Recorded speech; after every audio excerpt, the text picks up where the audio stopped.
ಪ್ರೀತಿಯ ದ್ವಿತೀಯ PUC ವಿದ್ಯಾರ್ಥಿಗಳ ಎಲ್ಲರಿಗೂ ಕೂಡ ಮತ್ತೊಮ್ಮೆ ನಮ್ಮ ಯೂಟ್ಯೂಬ್ ಚಾನಲ್ಗೆ ಸ್ವಾಗತವನ್ನು ನಾವು ಕೋರುತ್ತಿದ್ದೇವೆ. ಬನ್ನಿ ವಿದ್ಯಾರ್ಥಿಗಳೇ, ಈಗಾಗಲೇ ನಾವು 5 ಮಾರ್ಕ್ಸ್ ಇಂಪಾರ್ಟೆಂಟ್ ಕ್ವಶನ್ಸನ್ನು ಅಪ್ಲೋಡನ್ನು ಮಾಡಿಕೊಟ್ಟಿದ್ದೇವೆ. ಹಾಗೂ ಮೋಸ್ಟ್ ಎಕ್ಸ್ಪೆಕ್ಟೆಡ್ ಅಂದರೆ ಸಾಧ್ಯತೆ ಪ್ರಿಡಿಕ್ಷನ್ ಮಾಡಿರುವಂಥ ಪ್ರಶ್ನೆಗಳು ಕೂಡ ಹಾಗೂ ನಿಮ್ಮ ಏನಂತೀರ ಹಿಸ್ಟ್ರಿ ಎಕ್ಸಾಮಿನ 3 ಮಾದರಿ ಪ್ರಶ್ನೆ ಪತ್ರಿಕೆಯ 3 ಮಾಡೆಲ್ ಕ್ವಶನ್ ಪೇಪರಿನ ವಿತ್ ಕೀ ಆನ್ಸರ್ ಅಪ್ಲೋಡನ್ನು ಮಾಡಿಕೊಟ್ಟಿದ್ದೇನೆ. ಉಚಿತವಾಗಿ PDF ಕೂಡ ಲಭ್ಯವಿದೆ. ನೆನ್ನೆ ತಾನೇ ಅಪ್ಲೋಡ್ ಮಾಡಿದ್ದೇನೆ. ಆ ವಿಡಿಯೋದ ಡಿಸ್ಕ್ರಿಪ್ಷನ್ ಬಾಕ್ಸಿನ ಕೆಳಗಡೆ prepared exam question papers Kannada medium, English medium, model question paper Kannada medium, English medium ಹಾಗೂ 3 ಬಹಳ ಇಂಪಾರ್ಟೆಂಟ್ ಆಗಿರುವಂಥ ಕ್ವಶನ್ ಪೇಪರ್ ಕೂಡ ನಾನು ಕೊಟ್ಟಿದ್ದೇನೆ. ಫೇಸ್ ಟು ಫೇಸ್ ವಿಡಿಯೋ ಇದೆ. ಆ ವಿಡಿಯೋನ ದಯವಿಟ್ಟು ನೋಡಿದರೆ ನಿಮಗೆ ಒಂದು ಗ್ರಿಪ್ ಸಿಗುತ್ತೆ ಸರ್. ನಾಳೆ ಎಲ್ಲರಿಗೂ ಹಿಸ್ಟ್ರಿ ಎಕ್ಸಾಮ್ ಇದೆ. ದಯವಿಟ್ಟು ಎಕ್ಸಾಮ್ ಆದ ತಕ್ಷಣ ಪ್ರಶ್ನೆ ಪತ್ರಿಕೆನ ನಮಗೆ ಕಳಿಸಿಕೊಡೋದನ್ನು ಮರೆಯಬೇಡಿ. ದ್ವಿತೀಯ PUC ಇತಿಹಾಸ 80 ಅಂಕ ಫಿಕ್ಸ್ 2026 10 ಅಂಕದ ಪ್ರಶ್ನೆಗಳು ನಿಮಗೆ ಪಾರ್ಟ್ ಡಿನಲ್ಲೂ ಬರುತ್ತೆ ಹಾಗೂ ಪಾರ್ಟ್ F ಕೂಡ ಬರುತ್ತದೆ. ಬುದ್ಧನ ಜೀವನ ಮತ್ತು ಬೋಧನೆಗಳನ್ನು ವಿವರಿಸಿ. ಮೊದಲನೇ ಪ್ರಶ್ನೆಗೆ ನಾವು ಬರೋದಾದರೆ ಬುದ್ಧನ ಜೀವನ ಮತ್ತು ಬೋಧನೆಗಳನ್ನು ವಿವರಿಸಿ. ಇಂಗ್ಲೀಷಲ್ಲಿ describe the life and teaching of Buddha. Clear all of you? Second question, my dear children, ಬನ್ನಿ. ಗುಪ್ತರ ಕಾಲವನ್ನು ಭಾರತದ ಇತಿಹಾಸದಲ್ಲಿ ಸುವರ್ಣ ಯುಗ ಎಂದು ಏಕೆ ಕರೆಯುತ್ತಾರೆ? ವಿವರಿಸಿ. ಐ ರಿಪೀಟ್, ವೈ ನೋಡಿ, ಗುಪ್ತರ ಕಾಲವನ್ನು ಭಾರತದ ಇತಿಹಾಸದಲ್ಲಿ ಸುವರ್ಣ ಯುಗ ಎಂದು ಏಕೆ ಕರೆಯುತ್ತಾರೆ? ವಿವರಿಸಿ. ಇಂಗ್ಲೀಷ್ನಲ್ಲಿ why is the Gupta period called the golden age in history? Explain. Question number 3, ನನ್ನ ಪ್ರೀತಿಯ ವಿದ್ಯಾರ್ಥಿಗಳೇ, ವಿಜಯನಗರ ಕಾಲದ ಧರ್ಮ, ಸಾಹಿತ್ಯ ಹಾಗೂ ಕಲೆ, ವಾಸ್ತುಶಿಲ್ಪವನ್ನು ಕುರಿತು ಬರೆಯಿರಿ. ಐ ರಿಪೀಟ್, ವಿಜಯನಗರ ಕಾಲದ ಧರ್ಮ, ಸಾಹಿತ್ಯ ಹಾಗೂ ಕಲೆ, ವಾಸ್ತುಶಿಲ್ಪವನ್ನು ಕುರಿತು ಬರೆಯಿರಿ. 10 ಅಂಕದ ಪ್ರಶ್ನೆಗಳು.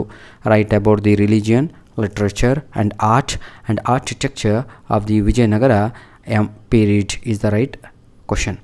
ನೆಕ್ಸ್ಟ್ ಬಹಳ ಇಂಪಾರ್ಟೆಂಟ್ ಆಗಿರುವಂಥ ಒಂದು ಪ್ರಶ್ನೆ, ಸರ್ ಎಂ ವಿಶ್ವೇಶ್ವರಯ್ಯ ಆಧುನಿಕ ಮೈಸೂರಿನ ನಿರ್ಮಾತೃ, ವಿಶ್ಲೇಷಿಸಿ ಅನ್ನುವಂಥದ್ದು ಒಂದು ಪ್ರಶ್ನೆಯಾಗಿದೆ. Sir M Visvesvaraya is the builder of modern Mysore. Analyse ಅನ್ನುವಂಥದ್ದು 10 ಅಂಕದ ಒಂದು ಪ್ರಶ್ನೆ. Next question, my dear children, ದೃಷ್ಟಿ ಅವರಿಗೆ ವಿದ್ಯಾರ್ಥಿಗಳಿಗೆ ಇದು. ಅಕ್ಬರನ ಜೀವನ ಮತ್ತು ಸಾಧನೆ ಸಂಕ್ಷಿಪ್ತವಾಗಿ ವಿವರಿಸಿ. ಇದು ನಿಮಗೆ ಬರದೇ ಇಲ್ಲ ಅಂದ್ಕೊಂಡಿದ್ದೀನಿ ನಾನು. Briefly describe the life and the achievement of Akbar ಅಂತ. ನೆಕ್ಸ್ಟು, ಆರ್ಯರ ರಾಜಕೀಯ, ಸಾಮಾಜಿಕ, ಆರ್ಥಿಕ ಮತ್ತು ಧಾರ್ಮಿಕ ಸ್ಥಿತಿಯ ಬಗ್ಗೆ ಬರೆಯಿರಿ ಅಂತ ಒಂದು ಪ್ರಶ್ನೆ. ಏನು? ಆರ್ಯರ ರಾಜಕೀಯ, ಸಾಮಾಜಿಕ, ಆರ್ಥಿಕ ಮತ್ತು ಧಾರ್ಮಿಕ ಸ್ಥಿತಿಯ ಬಗ್ಗೆ ಬರೆಯಿರಿ. Write about the political, social and economic and religious condition of the Aryans. ಧಾರ್ಮಿಕ ಸ್ಥಿತಿ ಅಂದರೆ ಕಂಡೀಷನ್ ಅಂತ, ಆಯಿತಾ? ಸ್ಥಿತಿ ಅಂದರೆ ಕಂಡೀಷನ್. ನೆಕ್ಸ್ಟು, 2ನೆಯ ಪುಲಕೇಶಿಯ ಸಾಧನೆಗಳನ್ನು ವಿವರಿಸಿ. ಇದು 10 ಅಂಕದ ಒಂದು ಪ್ರಶ್ನೆ. Describe the achievements of Pulakeshi second. ಆಯಿತಾ? Next question, my dear children, ಏನಂತೀರ ತಗೊಳ್ಳು. ಅಕ್ಷರನ ಆಗ್ಬಿಟ್ಟಿದೆ. ಅಕ್ಬರನ ಜೀವನ ಮತ್ತು ಸಾಧನೆಗಳನ್ನು ವಿವರಿಸಿ ಅನ್ನುವಂಥದ್ದು ಒಂದು ಪ್ರಶ್ನೆ. ಇಂಗ್ಲೀಷ್ನಲ್ಲಿ describe the life and the achievement of Akbar. Clear? ಭಾರತೀಯ ರಾಷ್ಟ್ರೀಯ ಚಳುವಳಿಯಲ್ಲಿ ಗಾಂಧೀಜಿಯವರ ಪಾತ್ರವನ್ನು ಚರ್ಚಿಸಿ ಅನ್ನುವಂಥದ್ದು ಒಂದು ಪ್ರಶ್ನೆ. Describe the role of Gandhiji in the Indian national movement is the question. ಇದು ಬರೋದೇ ಇಲ್ಲ ಅಂದ್ಕೊಂಡಿದ್ದೀನಿ ನಿಮಗೆ. ಬನ್ನಿ ನಾವು ಸ್ವಲ್ಪ ಮುಂದೆ ಹೋಗೋಣ ಇನ್ನೊಂದು ಪ್ರಶ್ನೆಯ ಕಡೆಗೆ.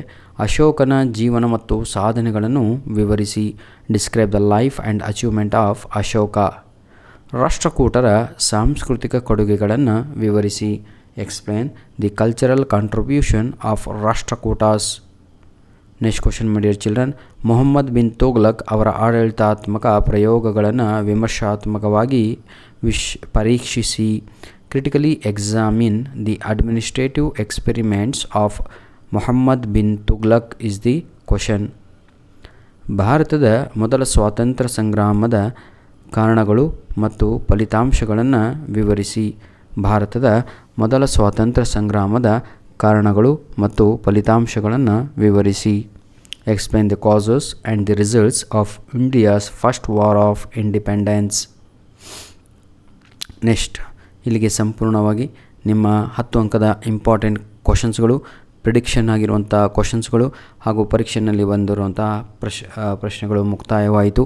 ನನ್ನ ಪ್ರೀತಿಯ ದ್ವಿತೀಯ PUC ಆರ್ಟ್ಸ್ ವಿದ್ಯಾರ್ಥಿಗಳಾಗಿರ್ಬೋದು, ಕಾಮರ್ಸ್ ಆಗಿರ್ಬೋದು, ಬಹಳ ಇಂಪಾರ್ಟೆಂಟ್ ಕ್ವಶನ್ಸ್ ಅಂದರೆ ಅದು ನಿಮ್ಮ 3 ಮಾಡಲ್ ಪ್ರಶ್ನೆ ಪತ್ರಿಕೆಗಳು ಹಾಗೂ ಪ್ರಿಪೇಟರಿ ಎಕ್ಸಾಮ್ ಕ್ವಶನ್ ಪೇಪರ್ಗಳು. ಧನ್ಯವಾದಗಳು.